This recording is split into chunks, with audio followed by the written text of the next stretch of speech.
All right, everybody. Super excited to be sharing the first episode of the Spewak Training Podcast. For those of you that know me as Coach Mark Spewak, you might also know a little bit about my podcasting in the past with the Mission of Speed.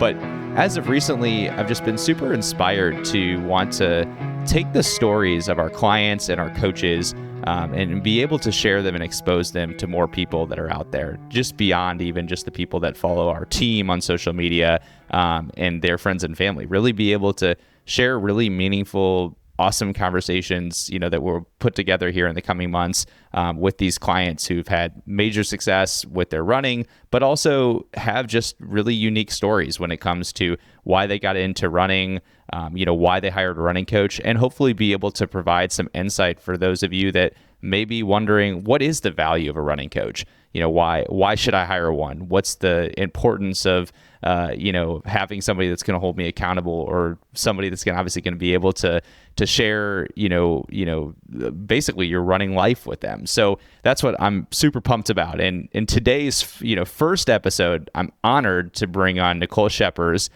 who's out of Jeff City, and she found us through our friend Rachel through St. Jude's, and her Coach Dan Staples. Coach Staples has been with our staff for several years, and his background's super unique. He was a football coach. He was the cross country and track and field coach at Timberland for many, many years. And now he is coaching from the perspective of, adults that are at every level, every ability. And he's working with Nicole, who initially called us to work with Coach Staples from the standpoint of, hey, I just want to improve my running. I want structure. And she has improved just tremendously. It's so cool to see how much she has taken off, obviously, in her marathon. But overall, her story is just so impactful because of why she runs. And she'll detail that in this episode, which is really cool. And I learned some things about her that I didn't even really realize. And I think that it'll just put a little extra, layer and meaning to all the amazing things that she brings to the table. And if you don't know Nicole, for most of us that don't know her outside of the Spewak training community, she is just such a positive person who just cares so deeply about the world and about helping others. And what inspires me so much about her is that she's super passionate about running, but she's just also one of those people that's just great with the relationship side of things. And that's what really makes the successful athlete-coach relationship, is when two parts, want to get better, and they both want to improve, and they want to work together. And Dan and Coach Staples and Nicole have been working together for 2 years at this point. Actually, 2 years on the dot, I think, of January 2024. So it's really cool just to see how far she's come and what she's been able to achieve. And in this conversation, you'll get just the insight of, how these two operate together, the success that she's had, and hopefully be able to walk away from it, learning more about Nicole's story, learning a little bit more about Coach Staples' coaching philosophy, and giving you some extra motivation when it comes to your own running. We not only are able to interview Nicole, who is in Jeff City, obviously not in St. Louis, doing this remotely, but also we wouldn't be able to do it in person if we wanted to today, because we are obviously dealing with the biggest snowstorm of the entire universe that's ever happened, according to social media.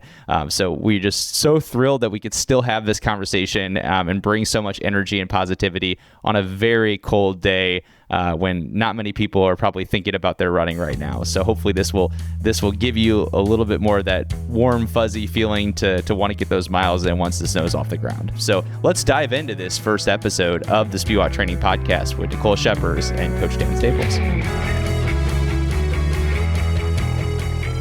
All right, back with the Spewak Training Podcast, and I'm very excited to release the first interview that we'll ever put on our podcast with our athlete, Nicole Shepherds, and our coach, Dan Staples. How are you guys doing today? Doing awesome. Very good.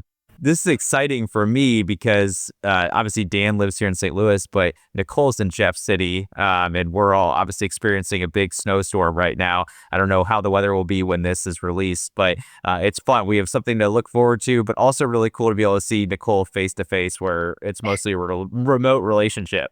Yeah, it's very exciting. So just kind of jumping into things, like Nicole, I was kind of looking back just from your past 2 years that you've been working with us, and you've obviously run a lot of races with Coach Staples, and it's crazy because it feels like actually yesterday that I was calling you on my way home or to Cincinnati. I think that was when I was talking to you on the phone during the holiday season, and here we are now, 2 years later, and everything that you've accomplished Yeah. is so exciting. But I want to kind of kick it to you to kind of share a little bit more. Why initially did you want to hire a running coach with the running background that you had? Yeah. So my initial start to running was just me kind of doing my own thing and running at my own pace and really just running on my own. But I knew that I wanted to improve and I wanted to get better. I have a really good friend. Her name's Rachel. And she had used you to train for, I think, Tokyo, maybe London. I don't remember. To train for a major marathon, and she recommended that I reach out to you and get the ball rolling. And and I did, and I'm so happy I did because it's paid dividends in my training and just having structure and accountability to the training and just wanting to get it done.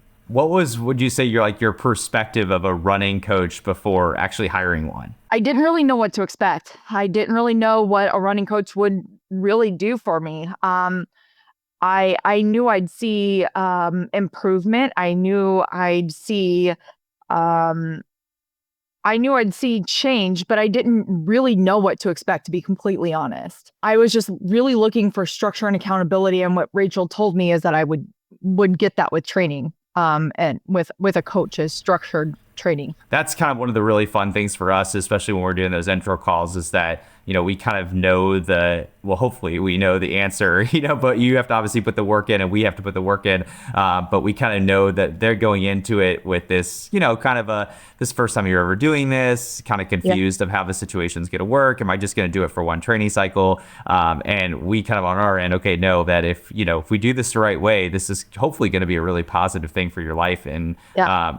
be able to help you make big changes. And it's been really fun. Coach Staples has been with our staff for several years, and I've gotten to know him, through the St. Louis running scene, and we've been able to build a great relationship. And it's been so much fun seeing him work with his athletes because his background is he coached a bunch of high school runners for several years, for everything from coaching football to track and field to cross country, and jumped into the adult coaching. And it's been so amazing to see him just thriving with the community of folks that are training for races that are these lifelong races that aren't necessarily the high school 5K, or the state 2 mile. But Dan, would you want to share a little bit more just about the improvements that Nicole has made? Yes, absolutely. I mean, she's been a pleasure overall. She's amazing the last few years. And I think her, like, I think when I first started working with her, I think she was very obviously she had already been running and she had run marathons and she didn't need someone to get her to do that. It was more I want to push myself to be better, in a smart way and stay healthy. And that I know that I'm capable of doing more. It's great to run marathons, especially all the stuff she does for St. Jude is awesome. She's like, I want to keep doing this, but I also want to push myself. And that to me is always the greatest thing as a coach, when you have an athlete that tells you I know that I'm capable of more and I'm willing to do the work and I'm willing to sacrifice. I'm willing to put it to go all in basically to see what I can do. And that's one of the greatest things about running is just that it is such it's such a life enhancer, you get out there, even if you're not successful all the time, it just feels amazing. And when you push yourself and you do things that you didn't think you could do, there's almost not a greater feeling. And she was all about that. So she was all in. It was more about holding her back sometimes because she had such I want to go. And, I will say we made a huge jump, a gigantic jump the first few cycles we worked together, in the marathon, 20, 30 35 minutes jump in the marathon. And then as soon as that happened, it was like, okay, what's next? Like, I want to keep getting better. I want to, so I love her attitude, and I love the fact that she's willing to do all the hard work, and the commitment level is phenomenal. And again, it's usually I have to hold her back because like she wants to do more. And that's the kind of athlete that a coach wants to work with is, it's one thing to say you want to do something, but it's another thing to actually put the action into it. And she's all about action. Great improvements. And one of the hardest things as a runner is when you make those big jumps and big improvements is those next jumps are even harder now. And so she's shown, I don't know how much you want me to keep talking about this, but I could talk forever about her. She's awesome. But now we're at a point, once you make that big jump, is like, okay, now we're talking about very incremental progress to keep getting better. And that's sometimes is the hardest thing as an athlete, as a runner. But I mean, for sure, gigantic improvement. But I give her the credit. She's the one that does all the work. Yeah. When you called Nicole, like, did you think that this is kind of where you would be 2 years later with your running? Not at all. I never expected to shave as much time off of my marathon time as I did, especially that first year. Like, like Dan said, I'm not afraid to put in the work. I'm not afraid to get out there and run. I kind of had to hold myself back. I sent him an email. Was that yesterday morning? I sent you an email. I had run the previous 3 days, and I had done a lot of travel this week. And Friday morning, I woke up, felt kind of heavy, and I wanted to get one more run in, especially before the storm hit this weekend. And it didn't happen. And I was kind of at a point where I was like, well, I could push through, but at what cost? So I showed a lot of restraint, and that's a lot of times hard for me to do. I never did expect to be where I am in my running journey. I never, ever expected to be under a 5-hour marathon shooting for a 4-hour and beyond. Like that, it's just not something I ever expected. Yeah, it's incredible just to see like the amount that you've improved. But what I admire so much about you, and because we get to follow each other on social media, is just the passion that you have for the sport and for life. Yeah. I mean, I think the first time I ever talked to you on the phone, you were wrangling dogs in the background, and you just like had such a positive demeanor of somebody who just was, like you said, like you're not afraid to put the work in. You had the hustle mentality, just there, and that's something that I just think is so cool and just so amazing to be able to see you now have that success, in running. And that kind of follows up with the next thing I want to talk about with you specifically. So, running is, obviously you've made so many improvements from a running perspective, and clearly you want to keep improving because you're emailing, Dan with some anxiety about the pre-winter storm. So clearly you want to keep improving and get better, but you also have such a passion for traveling for these races and being involved with organizations like, say, Jude's. Could you share a little bit more about just the lifelong journey side of your running? Yeah. So my running journey really started about 13 years ago after an illness, after a surgery. And I literally was in the recovery bed signing up for a half marathon. Keep in mind, I never run a 5K. And I started running just to prove to myself that I could. So I did start with a half marathon. I always told people that I would never run a full marathon. Here I am. I'm 10 deep. And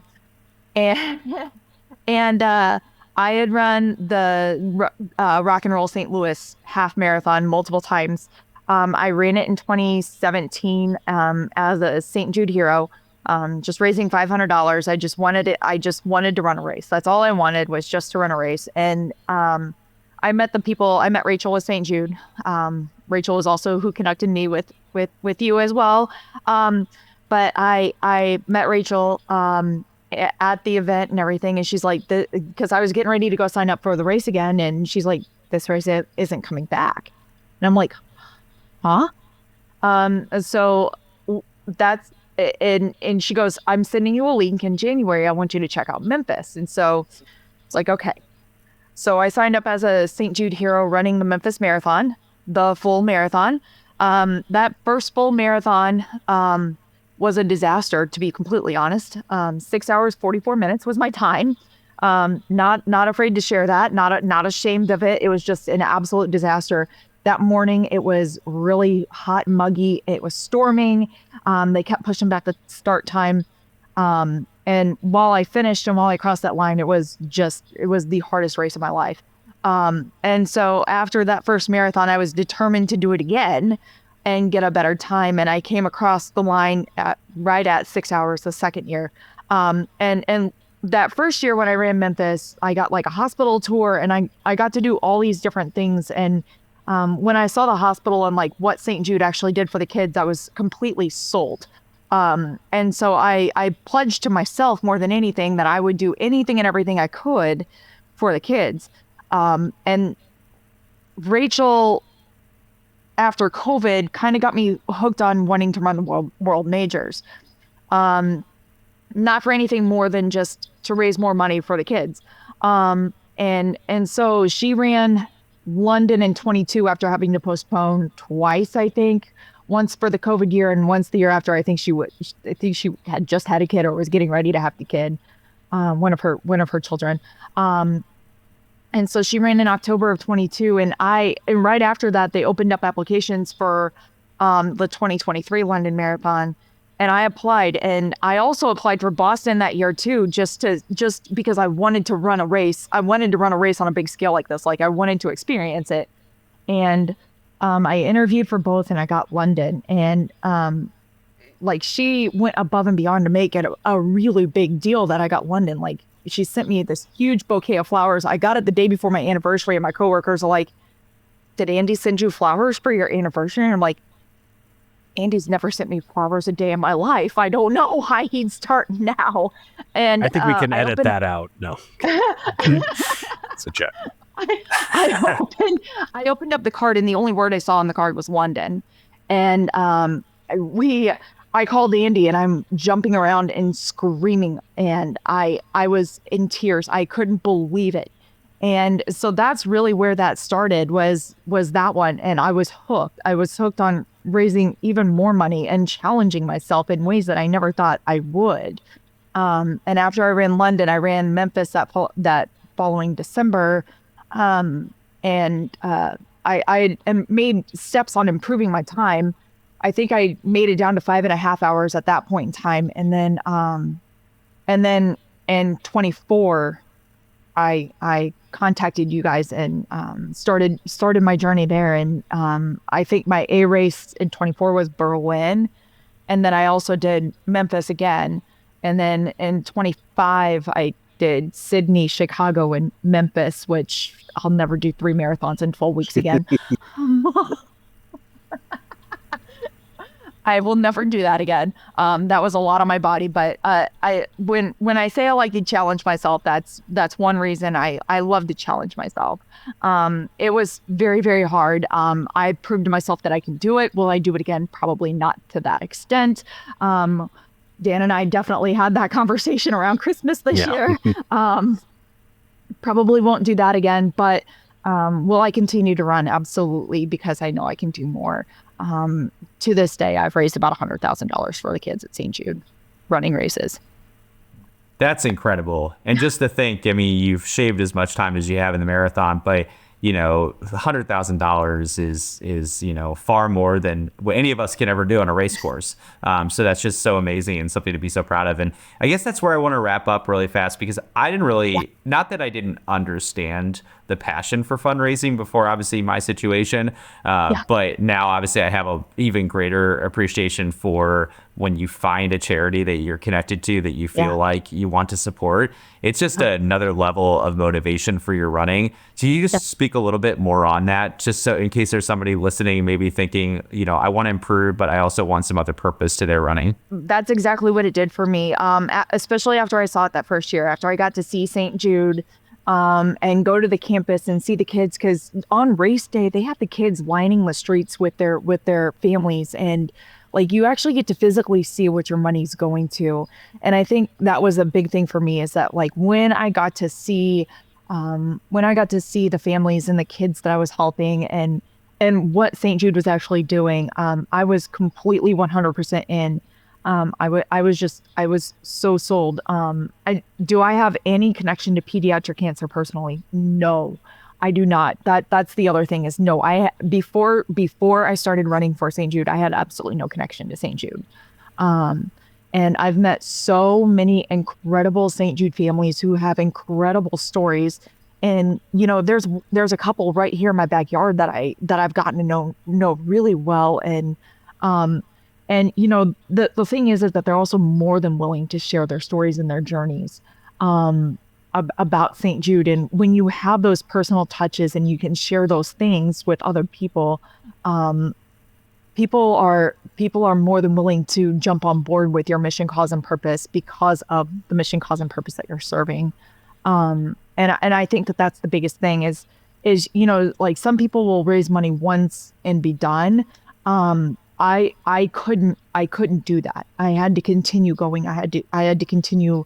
I had to continue with the purpose because I needed people to know that I was serious about it, and it's paid dividends over and over and over again because people always ask me, like in the spring, I do several fundraisers, like we're getting ready to do Super Bowl squares again.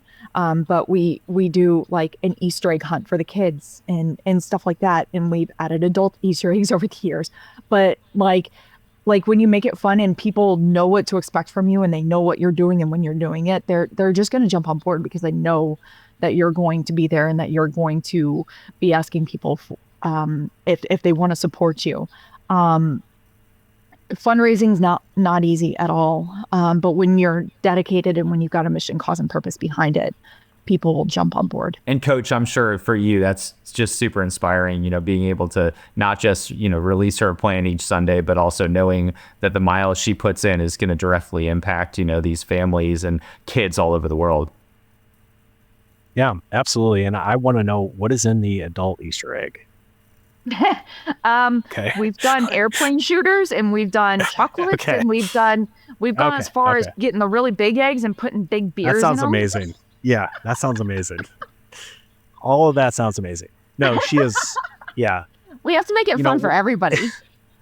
When you're working with clients that are just like high quality, awesome people like Nicole, it makes I wouldn't say the word easy ever because what we do is so hard. But it definitely adds a lot of purpose, I guess. Like, yeah, purpose. And just when she has a race that's great, it's amazing. When she has a race that I know maybe she wanted more, it affects me more.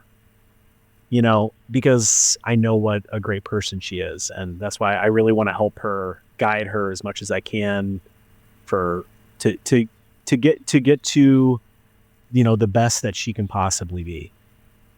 She's already a great person. I'm just trying to help her become a better runner. And that's, you know, try to stay in my lane in that way because she doesn't need my advice about other stuff.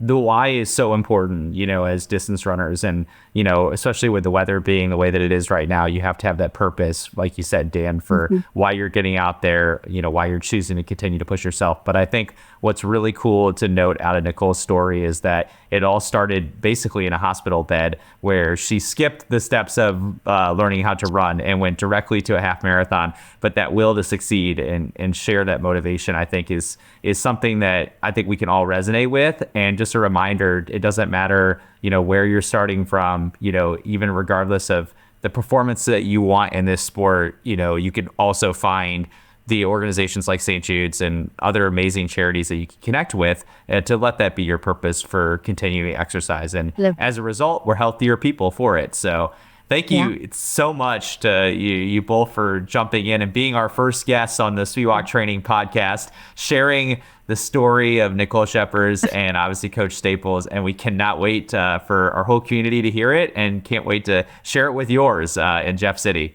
Yeah. Thank you so much. Thanks for having me. Thank you. I didn't know we were the first. So that makes me feel even more special. Yeah. You definitely picked a great first client. So Well, I was like, one of the first people I thought about right off the bat was like Nicole. I was like, Nicole she'd be such a good person to do for this. So it's so cool to share your story. And have you been on a podcast before?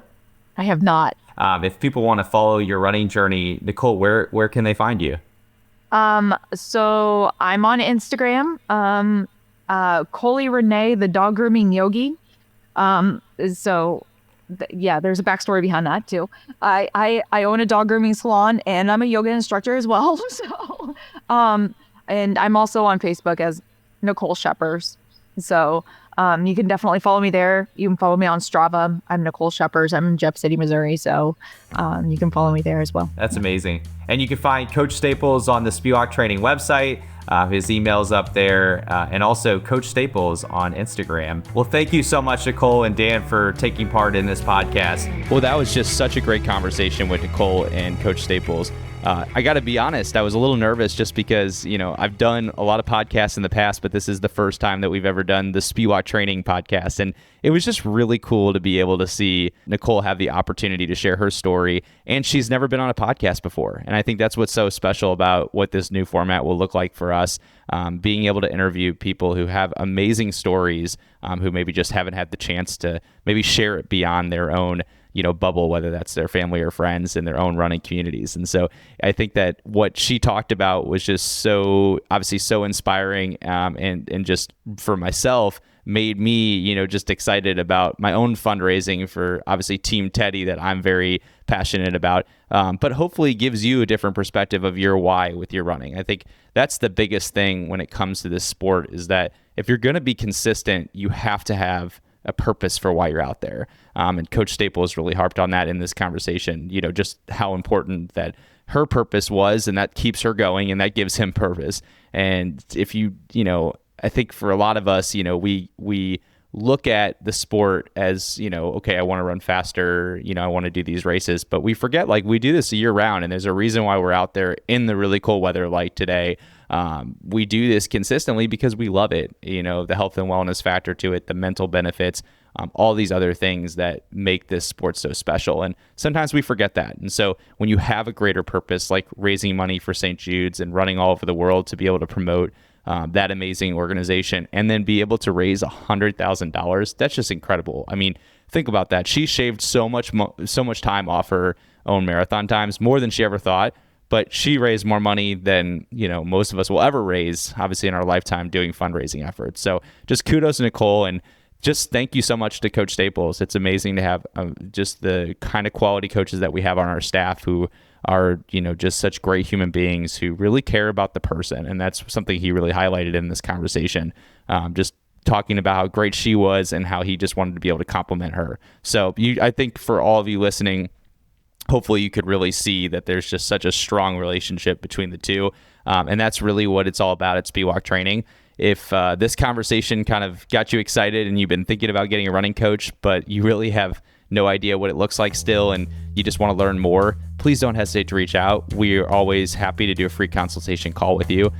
Feel free to reach out at contact@spewaktraining.com, and we'll get your call set up so that we can share a little bit more about what we do and learn more about your story, to see how we can maybe be able to help you. So thank you so much to Dan, Nicole, and I'm super pumped up about this podcast. We cannot wait to dive into another one, hopefully here soon.